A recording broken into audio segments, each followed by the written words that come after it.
A big loss to the Chiefs when his Ravens go to Washington Sunday. Lamar threw for his fewest passing yards as a starter against KC, which brought out some criticism this week. Lamar fired back, saying critics are waiting on your downfall, and added, quote, "The world's gonna keep spinning, and we gonna keep winning." Joined now by NFL analyst LaVar Arrington, but Marcellus, talk to me. Is the league finally catching up to Lamar Jackson? You know they're not at all, but they be praying for your downfall, and that's what it is. And oh, golly, how many times are we gonna rehash this old, tired, dusty narrative of how Lamar Jackson can't play the quarterback position, or he's been exposed? Because you guys are sitting there on the edge of your seat, biting your fingernails off, just waiting for something bad to happen and to pounce on that. Well, let's talk. Let's go through the timeline of who Lamar Jackson is.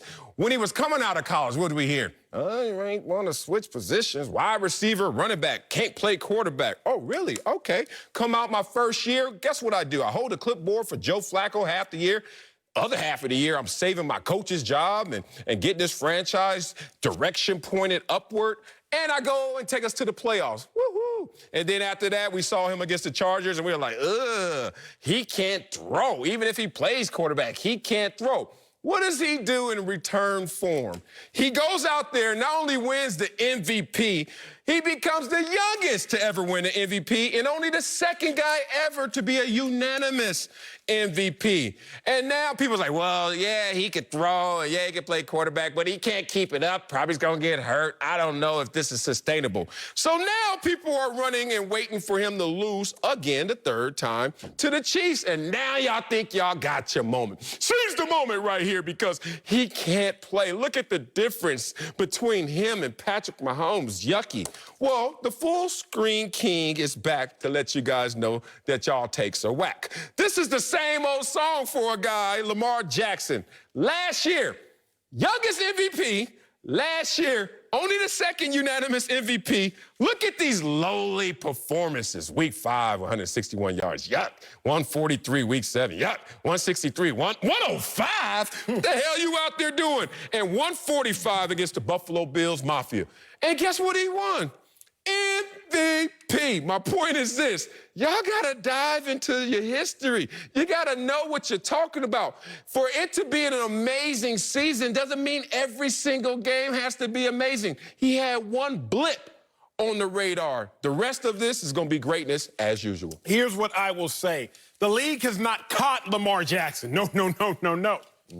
But they're catching up to Lamar Jackson. Marcellus, when I was a kid, I was swimming in my pool back in Dallas, and oh my God, I got stung by a bee, right? And then it kept buzzing around, but my brother told me, hey, chill out, it can't sting you again. See, the issue with Lamar Jackson is that I think you're still hearing the buzz. But the question is, does he still have the sting? Full screen king. Let's talk about Lamar Jackson and whether or not he still has the sting. Because, Marcellus, here's what I have to understand. What? His yardage not dissipating at all. On pace for 3,000 passing yards like he was last year. On pace for 1,000 rushing yards like he had last year. But the sting of touchdowns is decreasing and diminishing. He's only on pace for 26 passing touchdowns. Now, he only has 0 right now. Obviously, he'll get some rushing touchdowns. I'm not going to sit here and lie to you. Yeah, come on. But he only has 0, and he had 7 last year. Here is the issue at hand. It's not that Lamar Jackson doesn't still buzz. See, because a bee, even without its sting, is still going to scare you.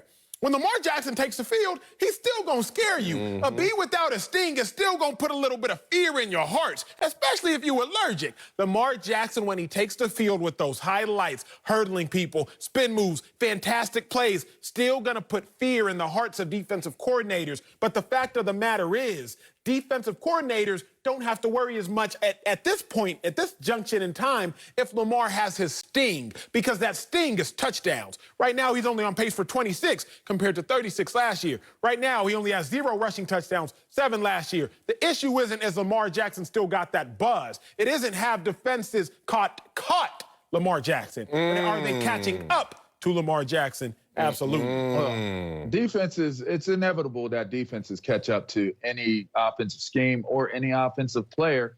Really? What? Maybe outside of Randy Moss or maybe Jerry Rice or Barry Sanders, there might be a couple out there. All right, You just maybe named I'll a few. Retract that. Maybe I'll retract that. Yeah, statement. But buddy. Here's what I'll say. Here's what I'll say about the bee sting analogy, right? When a bee is buzzing, they're actually more dangerous as a buzzer than a stinger, because once they sting you, they lose their stinger and they die. They don't live, so they ain't going to keep buzzing around you. Saying, I can sting you.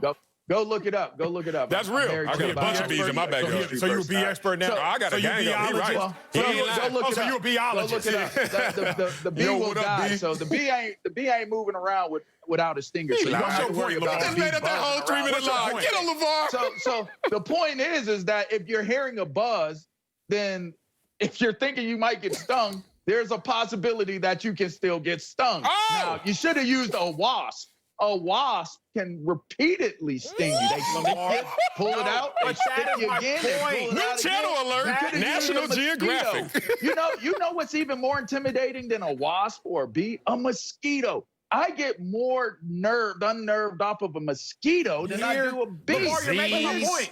You're making my point. No, I'm not. Because my point is this. My point is this.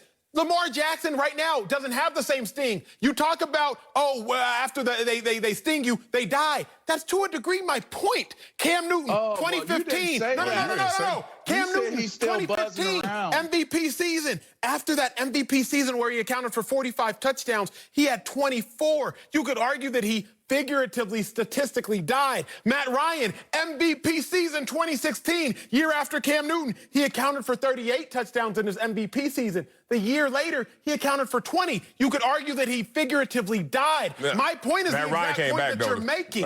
Is that does Lamar Jackson still have Lamar Jackson still has he's more like a mosquito. I'm going to tell you why.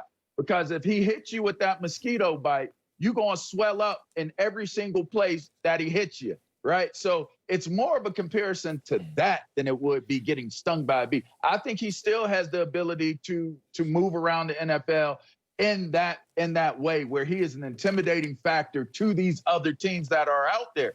By no means has he been caught up to where he attained to the point where he's a non-factor in a game. If you're taking the Chiefs game and you're using that as your reason to try to disqualify or diminish him, you have to disqualify and diminish every team that the Chiefs pretty much are going to play this year, because the way it's set up, the way Patrick Mahomes and this offense is running, you have got so much pressure on you as an offense, as a team, because you know the minute you put that offense back on the team, there's a possibility that the score is going to get a little bit bigger. So I don't equate him not having that buzz or having that ability to continue to bite when he gets onto your skin based off of what happened in this Kansas City game. Lost to the Chiefs. Yeah, it's amazing. My man up here, I'm going to start trending on you a hashtag exaggeration situation. Who we talking about? You. Who we talking about? Exaggeration talking about me. situation. That's what you are guilty of right now. Exaggerating once again. Talk about rushing touchdowns.